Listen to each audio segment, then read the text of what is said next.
Welcome to 5 Points of Articulation. Today is a special day. It's my very first P.O. Box opening. It's my very first P.O. Box video. For those of you who don't know, I do have a P.O. Box. Here it is. And I've already gotten a couple of surprises. This first one is from our friend Jace. Great name, by the way. I've got the knife, I got the box, and I also have no idea what's in here. So then, here we go. And I hope I didn't break it. Oh, it's my favorite! Bubble wrap. It's G.I. Joe, and I'm actually going to show you before even I get to see it. It is that one.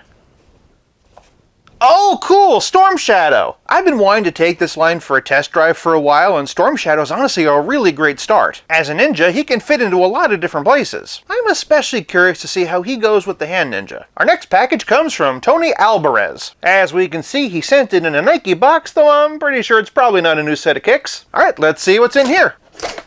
And more bubble wrap. So, what is the figure? It is the Joker, and I see a gold label, and ooh! It's the DC vs. Vampires version. On my own, I was probably not going to get this, so this is a really cool surprise. Also, there is a note. I've been following your YouTube channel for about a year now, ever since I got full-on into McFarlane's DC Multiverse line. Actually, the Batman figures got me acquainted with it. I wanted to congratulate you, show you a token of my appreciation for the work that you do. Well, thank you, I appreciate that. I find it insightful, funny, uplifting, inspiring. The love, care, and passion with which you make your videos truly shines through. As a viewer, I can tell the amount of detailed work behind your videos. Please do keep up that great labor. Can't stop, won't stop. So I walked into a Walmart this morning, always on the lookout for something good in the toys section, and lo and behold, there were about 7 or 8 Joker vampires. So I thought, what better way to say thanks for what you do than to hopefully give you a hard-to-find figure that you might like. Since I'm running out of paper, I wanted to share that I am from and live in Mexico, Monterrey to be precise. So if there's anything I can do to help you get one of those Mexican bootlegs, do let me know. On that subject, I feel like a horrible, horrible person. So do you remember the bootleg xenomorph dinosaurs I've reviewed? The creator of those figures, Marcos Lascano, has sent me an entire box of them. We're talking Venom and Carnage T-Rex, King Kong as a predator, Godzilla as a xenomorph. I've had them for months. I started the video and completely lost track, but don't worry, I'm gonna get back on track really, really soon. But getting back to Tony. If I ever get cracking and fully start my YouTube channel, I feel/hope it might look a bit like your format. I'll sue! Kidding. Again, Tony, thank you so much. I will definitely dedicate a video to this in the coming weeks, but for now, I'm gonna dig in to Storm Shadow. Starting off with the packaging, and Storm Shadow comes in a window box. Name and classified series logo here. Character art here. That continues on this side, which is pretty cool. On this side, we get some logos. Over here, we see he's number 35. Up top, we have the logo for Cobra!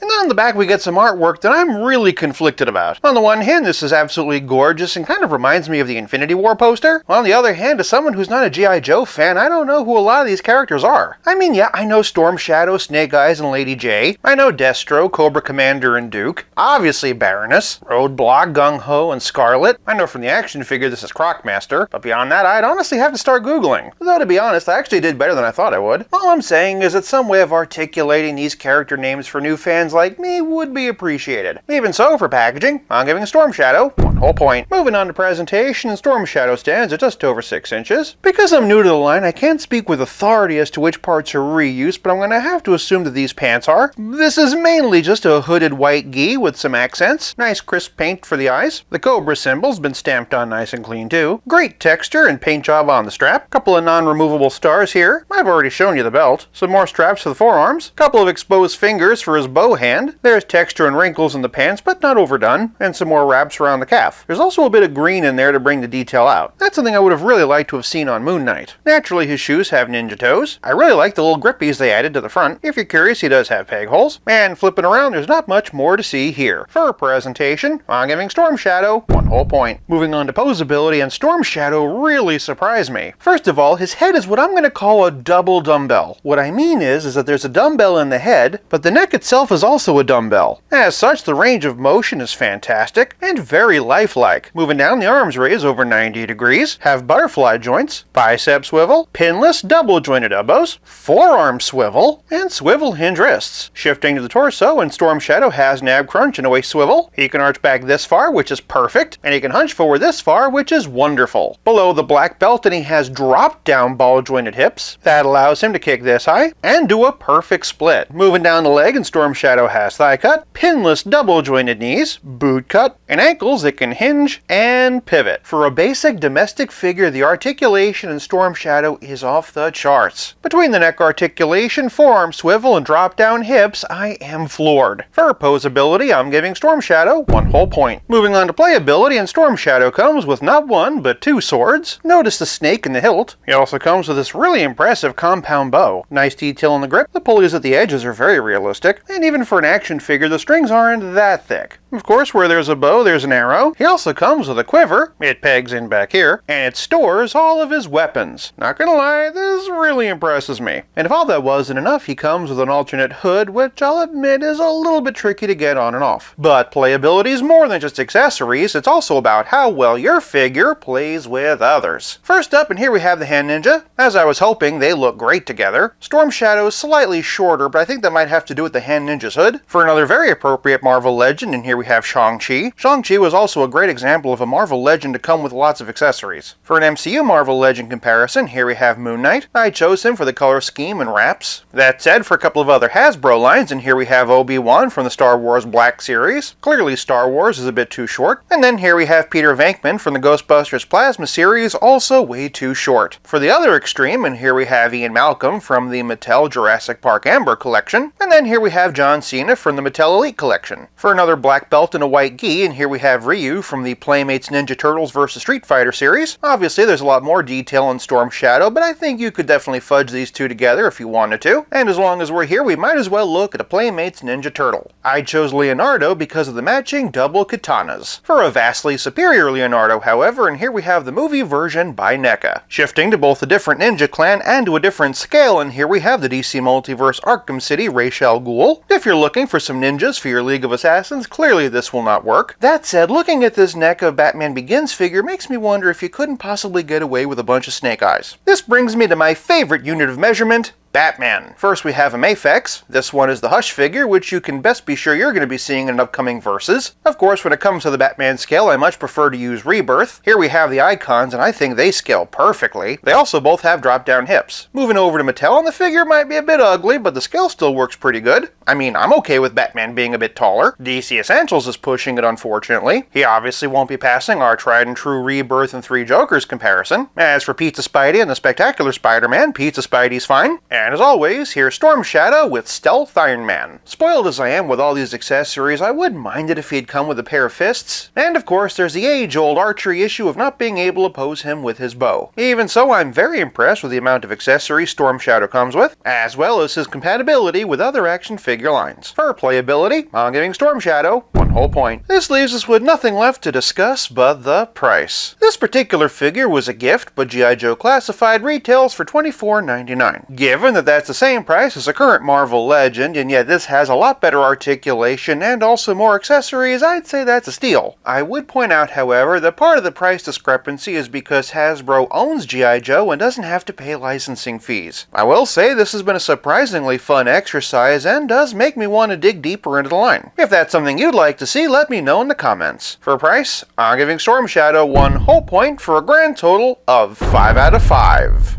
And again, huge thanks to Tony and Jace for making this possible. And stay tuned for Vampire Joker coming soon. If you like this video, check out one of these. Thank you so much for watching. I'll be back again real soon, but until then, play nice and have fun.